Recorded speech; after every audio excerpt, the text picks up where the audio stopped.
Hello everyone, I'm Ritika, your host, and today I have a very special guest with me. She is Dr. Tarang. She's the Group CEO of Healthcare Initiatives and CEO at Sir H.N. Reliance Foundation Hospital, Mumbai, India. So please bring the energy and welcome her. Hello ma'am, it's a pleasure to have you and get some insights from you. Thank you for having me over, and it's pleasure to be here. And I'll be very happy to share the insights. I think we had a wonderful panel discussion just now on the women in leadership, and I think one thing that we all have to take away from it is that it's not only that women are required in leadership in running hospitals or healthcare, but women are required at all levels. There has to be a gender balance.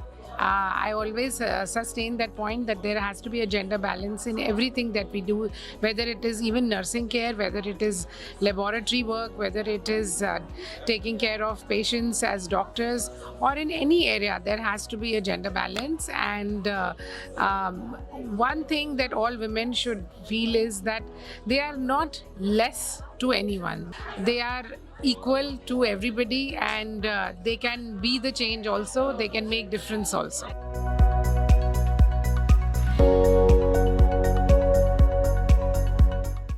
Ma'am, as we know that everyone has the potential and women also has the potential. But why they just step back and they do not come in front of the industry? I'm not just talking about the healthcare industry, in any particular industry. They always try to step back. Is there any kind of hurdle or any kind of barrier in the industry?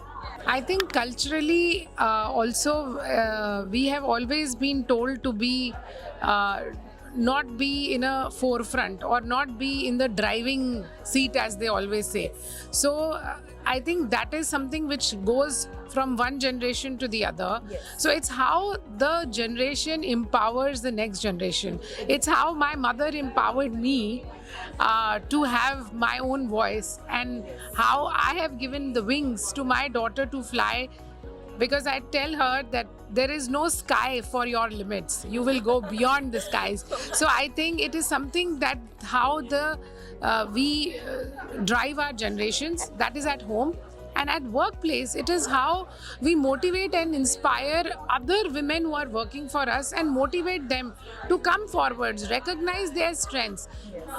The best thing about a leader is that a leader knows what are the strengths of the team and uses the strengths to get the best from the team.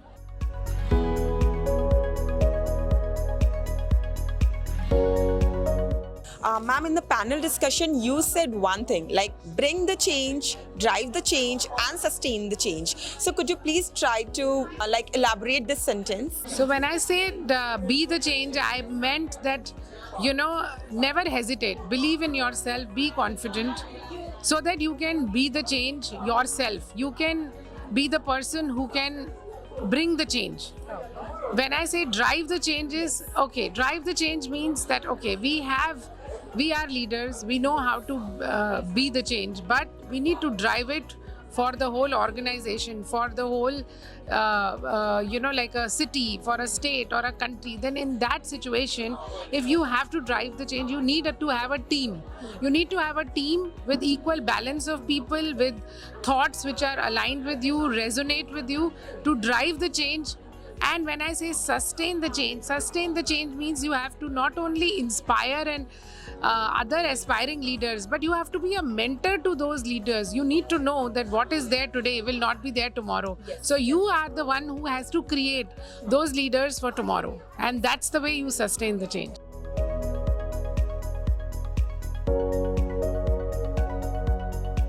My last question is quite personal, ma'am. As in the panel discussion, you said that you were known as the chair lady because you were the one who didn't get the chair. So how did you tackle that situation, and how you have shaped yourself and made a stand in the healthcare industry like a shining star? Well, thank you so much. I am not sure whether I am the shining star, but I definitely like to ensure that we have a lot of shining stars in our team. True. So yes, that was a tough time, and why I was known as with the chair, a lady with the chair, is because for the longest time I walked in those meeting rooms along with the chair with me. to the extent that finally one day that entire group of men told me, we are very sorry and we will ensure that you will always have the first chair in this room.